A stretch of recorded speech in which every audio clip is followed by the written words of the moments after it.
Imagine a scenario where the team is loaded with options at one of the most important positions in American football, but none of them are seen as the definitive solution. A room full of talent, expectations, and controversial stories, where doubt is greater than confidence and the future seems to be outside the locker room. Amid controversial statements, risky decisions, and surprising performances, a question arises that could redefine the next few years for the entire franchise. What is really happening behind the scenes of this dispute? And why do fans need to pay attention to every detail from now on? Stay with me until the end and I will tell you everything. Click the like button and let's go to the news. The quarterback room in Cleveland is starting to look more like a reality show than a depth chart.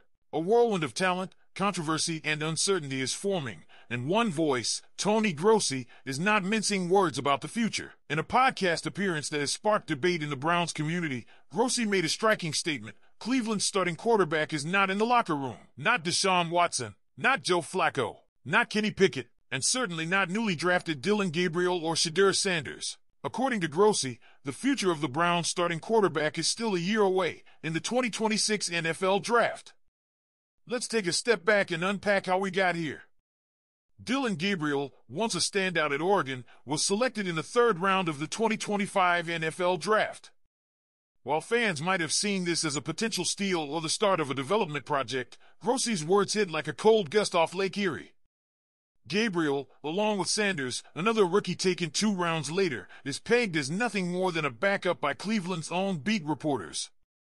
And it's not just idle chatter. Grossi flatly told listeners of the Sick podcast with Andy McNamara, the franchise quarterback is in next year's draft.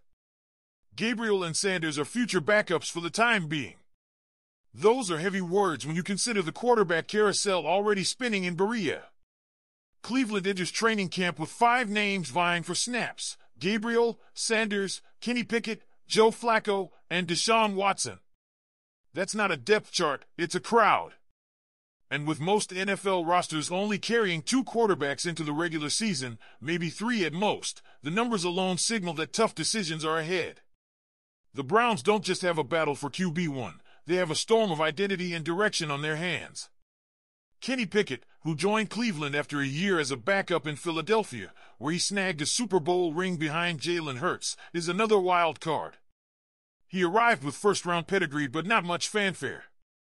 And analyst Lance Riesland wasn't shy about pointing out a key flaw: footwork. Pickett will need to continue to work on his footwork in the pocket, Riesland wrote, offering up a subtle but telling critique. It's the type of technical imperfection that can hold a quarterback back from reaching the next level. And when you're in a quarterback room that could shrink drastically before week 1, any flaw can be fatal. Then there's Shedeur Sanders, one of the most intriguing and complicated stories in this saga. Once considered a projected first-round pick, his slide to the 5th round shocked many. But that wasn't the only headline he made. On June 5th, Sanders was clocked going 91 miles per hour in a 65 zone. Less than 2 weeks later, 101 miles per hour in a 60. His response at tight end David Njoku's charity softball game raised eyebrows. "I'm just a little boy.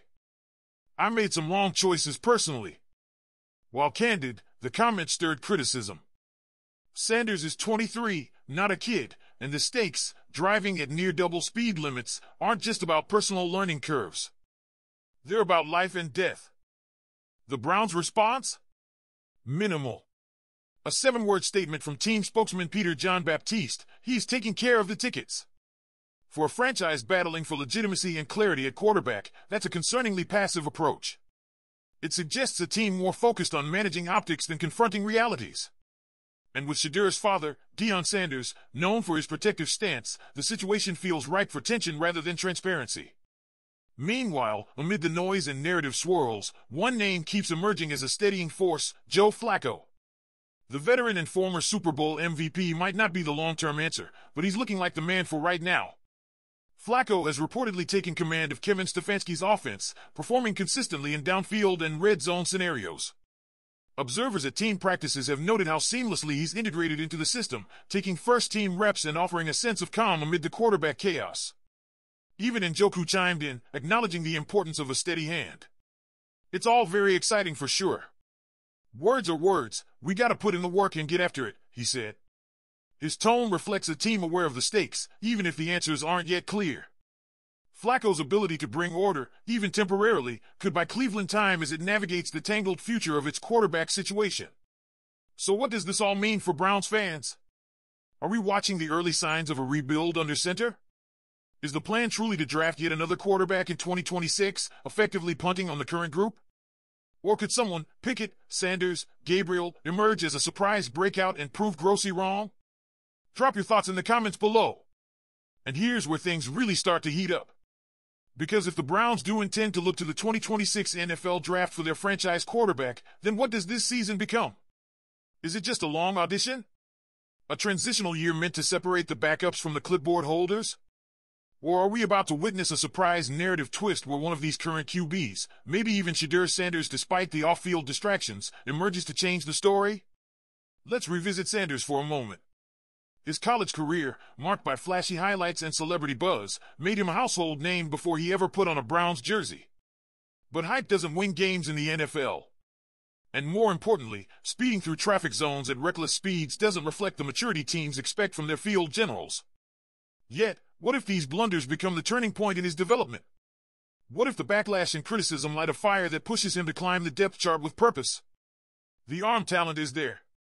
The athleticism is unquestioned.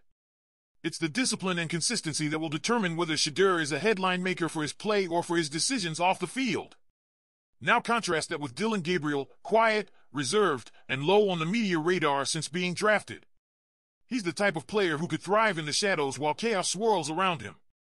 Kevin Stefanski and his coaching staff haven't shown their cards just yet, but the reps tell the story. Gabriel is working with backups. He's being groomed, maybe slowly, maybe intentionally. But if Flacco were to stumble, and if Pickett's footwork doesn't sharpen in time, Gabriel could find himself on the field sooner than expected. And if he does, Browns fans may get a real answer about whether Grossi's backup label was too quick to stick. Still, no conversation about this team's QB room is complete without addressing Deshaun Watson. Remember him? The quarterback who once commanded a blockbuster trade, a massive contract, and endless media attention. Yet his presence in the 2025 offseason has been more of a whisper than a roar. That silence is deafening. Is he part of the competition? Has he been quietly edged out? Or are the Browns playing the long game, letting others get reps while Watson preps in the background? His status remains one of the biggest mysteries in this entire saga. And then there's Joe Flacco, the seasoned veteran with a resume full of playoff experience and poise under pressure. His presence on the roster might be the Browns' insurance policy. A stabilizer. A bridge. But bridges are built to be crossed, not lived on. If Flacco starts week 1, what message does that send about the team's confidence in its young quarterbacks? Is he simply keeping the seat warm for someone next year? Or can he lead a team with playoff ambitions deep into January one more time? All of this adds up to a season filled with intrigue, pressure, and potential drama. The quarterback room isn't just crowded, it's volatile.